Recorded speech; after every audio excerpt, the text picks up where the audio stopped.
C'est donc la 4e fois que Bamako est attaqué en un peu plus de 2 ans. Ce dimanche, c'est le campement de vacances de Kangaba qui a été visé par des terroristes. 2 personnes sont mortes. Alors avec nous depuis Bamako, notre correspondante Christelle Pire. Christelle, les assaillants ont donc lancé une attaque vers 16h30, temps universel. Où en est-on en ce moment ? Alors les forces de sécurité maliennes sont toujours en train de ratisser ce campement de Kangaba, cet hôtel qui sert aussi de base de loisirs. On entend quelques coups de feu, quelques tirs sporadiques. L'incendie qui s'était déclaré est en train de s'éteindre. On sait pour le moment que 36 clients ont pu être évacués de cet hôtel. Vous l'avez dit, on compte 2 décès, dont une personne de nationalité franco-gabonaise. On compte également 4 clients qui sont des blessés légers, ainsi qu'un blessé parmi les forces de l'ordre.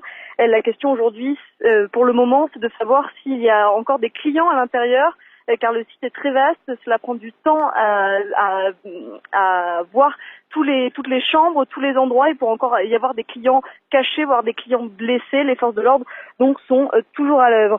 Vous l'avez dit, donc les assaillants ont attaqué dans le milieu de l'après-midi. Ils ont attaqué par la route, par l'entrée et par la colline, selon les témoignages des gens qui étaient à l'intérieur. Les assaillants ils étaient lourdement armés, ils ont immédiatement ouvert le feu. Quelques personnes, peut-être des membres des casques bleus ou peut-être des membres de soldats français de l'opération Barkhane, étaient en villégiature à l'intérieur. Ils profitaient de leur week-end et ils ont saisi leurs armes, ils les ont ripostées aux assaillants. Voilà ce que l'on sait pour le moment. À noter également que le ministre de la Sécurité a déjà qualifié cette attaque d'attentat terroriste. Merci beaucoup Christelle Pire d'avoir été en direct pour nous.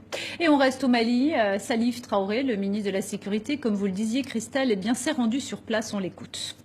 Au départ, on avait pensé que c'était des bandits armés, mais nous connaissons le mode d'action des bandits armés, ils ne tiennent pas le terrain. Donc nous pensons maintenant à une attaque terroriste. Et c'est pourquoi le procureur antiterroriste est déjà sur place avec ses éléments. Au moment où je vous parle, les opérations sont toujours en cours et nous avons pu déjà évacuer une vingtaine de clients qui étaient piégés là-dedans.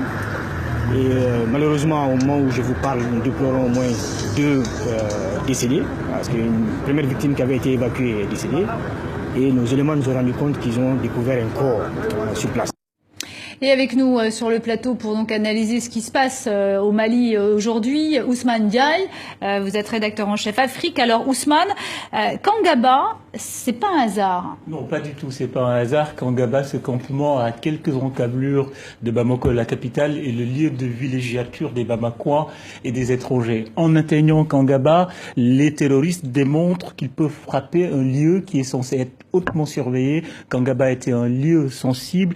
L'attaque de Kangaba aussi scelle une sorte d'extension du domaine de la terreur après les attaques de la Terrasse et du Radisson en plein cœur de la capitale.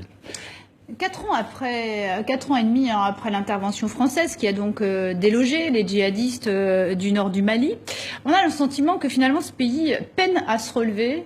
Oui, à l'évidence, le pays s'enfonce inexorablement dans la crise. Il y a 3 mois, à l'issue d'une énième crise, un Premier ministre, Abdoulaye Idriss Maïga, a été nommé. Il n'a même pas eu le temps de faire une déclaration de politique générale, que tous les fronts s'ouvrent. Il y a cette série de manifestations contre le référendum. Il y a la crise sécuritaire qui s'aggrave. Kidal est hors de contrôle. Tombouctou. Il y a les attaques au centre aussi. Il y a les attaques au centre, la question des conflits communautaires au centre. Gao se soulève de façon quasi cyclique et surtout, faut pas oublier que les accords d'Alger, comme le rappelle le dernier rapport du secrétaire général de l'ONU, peinent à être mis en œuvre. Et économiquement, le Mali peut-il continuer à vivre comme ça ?